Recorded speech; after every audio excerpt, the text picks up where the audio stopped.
Bonjour à toutes et à tous et bienvenue dans ce rendez-vous de la mi-journée sur TV Vendée en ce vendredi 25 juillet. On commence ce journal avec le déplacement du ministre de l'Intérieur Bruno Retailleau. Il est en Vendée aujourd'hui, Saint-Gilles-Croix-de-Vie ce matin pour prendre connaissance du dispositif des renforts estivaux. En cette mi-journée, il est maintenant à Sainte-Gemme-la-Plaine pour parler sécurisation des réserves de substitution. C'est justement à Sainte-Gemme qu'une bassine a été dégradée il y a une vingtaine de jours.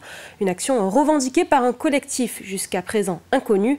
Nous y reviendrons dans le journal de ce soir. Dans le reste de l'actualité, la conduite sous l'emprise d'alcool reste l'une des premières causes de mortalité sur les routes. En 2024, il représentait 29% des accidents mortels. Alors, en période estivale, l'association Prévention Routière organise des tournées d'été, des ateliers pédagogiques et gratuits accessibles à tous. 3 dates en Vendée étaient proposées au mois de juillet sur des communes littorales. Jeanne Bell a fait un crochet près de la plage à Saint-Hilaire-de-Riez il y a quelques jours. L'association Prévention Routière s'est installée le temps d'une journée sur la plage de Sion. C'est pour eux le moment de rappeler les risques d'accidents aux touristes plus susceptibles de consommer de l'alcool. Selon Merrill, 35% des Français reconnaissent prendre le volant en étant positifs. Le but, c'est de sensibiliser via des ateliers ludiques les Français en bord de plage pour essayer qu'ils adoptent des meilleurs gestes. Rester sur place, prendre les transports en commun, appeler un taxi ou avoir un capitaine de soirée, donc un SAM. Alors aussi, vous pouvez vous tester avec des éthylotests si vous en possédez. Ces activités ludiques attraient les plus curieux. Parmi eux, Gérard et Daniel ont testé tout le parcours organisé avec des lunettes simulant différents taux d'alcoolémie. Avec des lunettes pas trop fortes, c'était faisable. Au-dessus, la taille au-dessus, c'était vraiment difficile. Ça n'aurait pas été possible carrément. Donc, et le dernier, c'est un peu plus simple quand même. Pour les réflexes, mais ça peut... Mais on est quand même largement en dessous que quand on le fait sans lunettes, enfin sans avoir bu, on va dire. C'est sympa, puis ça montre pas mal de choses quand même. Oui, ça mesure vraiment notre degré d'alcool, c'est bien. Et puis nos capacités. L'alcool est responsable de 30% des accidents mortels sur les routes. Le but de l'association est surtout de faire passer le message. Je trouvais ça très instructif et ça fait du bien aussi de réfléchir un peu à la question et même en vacances, il faut faire attention. C'est très important pour nous et pour les autres. Alors, si vous prenez la route cet été, attention à votre consommation. En Vendée, en 2024, un accident mortel sur 2 était lié à l'abus d'alcool, selon les autorités. Restons sur les routes avec une information pratique. Le pont de Cheviré à Nantes ferme ce lundi dans les 2 sens de circulation.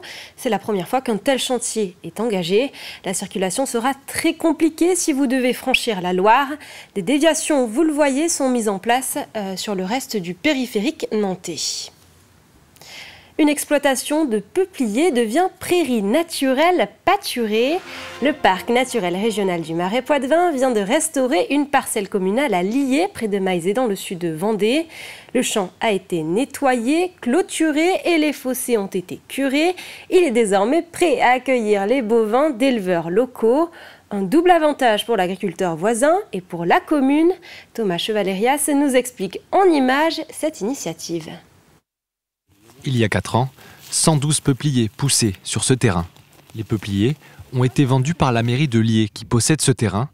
Elle a ensuite pris la décision de le transformer en prairie naturelle. Le choix après, c'était de soit on replantait le peuplier, mais les agriculteurs n'avaient pas de pâturage à disposition, ou soit on enlevait tous les peupliers et on profitait du parc pour nous aider justement à restaurer le terrain pour pouvoir faire un pâturage pour les agriculteurs.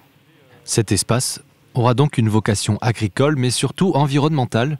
Le retour à une prairie naturelle est bénéfique pour le Marais Poitevin, classé zone humide d'importance internationale.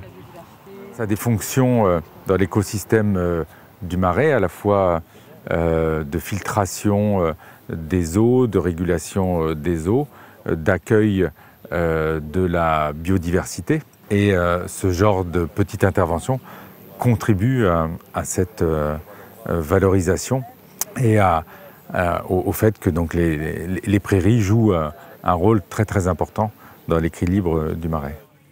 Comme sur cette prairie voisine, l'exploitation de peupliers deviendra un lieu de pâturage pour les bovins et un îlot de biodiversité riche. La mairie doit désormais choisir un agriculteur qui louera le terrain.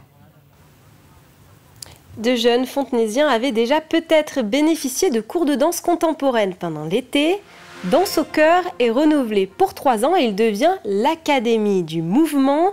Kata, Tai Chi, Smurf sont les nouvelles activités proposées par Gianni Joseph et son équipe dans leurs cours. Des enfants à partir de 6 ans se sont entraînés pour se produire sur scène à la fin du mois. Un reportage de Cyril Guillet. L'Académie du mouvement prend ses quartiers d'été au pied des tours des Moulins Liot. Au programme des ateliers de pratique artistique pour petits et grands. On a déjà fait un contrat de ville de 3 ans avec les quartiers prioritaires de la ville. Et là, on repart sur un contrat de 3 ans, encore une fois, pour pouvoir proposer aux gens un été culturel avec des activités qui soient gratuites pour les gens qui n'ont pas spécialement les moyens de partir en vacances ou l'occasion de partir en vacances. Cette année, le projet mêle la danse à différentes disciplines associées.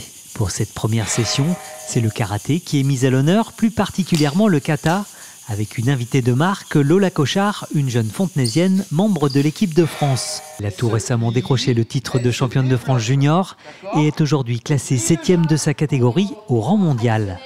Hop et hop, 2 coups de poing. Le karaté, c'est un peu lié, surtout le kata.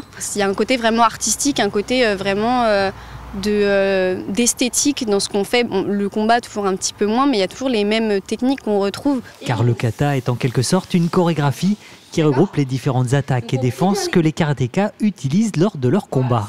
C'est bien, comme ça, c'est un mélange de karaté et de danse. Je trouve que le kata, après, c'est un art aussi un peu dansant. Et à l'issue de cet atelier, toute cette matière va servir de support à la création d'un spectacle. On va essayer de faire des mises en scène avec des justifications. Pourquoi on fait ça? On va essayer d'imaginer ça aussi avec des animaux. Enfin, on va créer des petites séquences imaginaires pour notre plaisir et le plaisir des spectateurs, j'espère. Pour ceux qui le souhaitent, une seconde session d'atelier danse autour cette fois-ci du tai chi et du smurf sera proposée à partir du 30 juillet. Et c'est la fin de ce journal, merci de l'avoir suivi. Je vous retrouve à 18 h ce soir depuis le lac de Moulins-Papon et je vous souhaite une très bonne après-midi.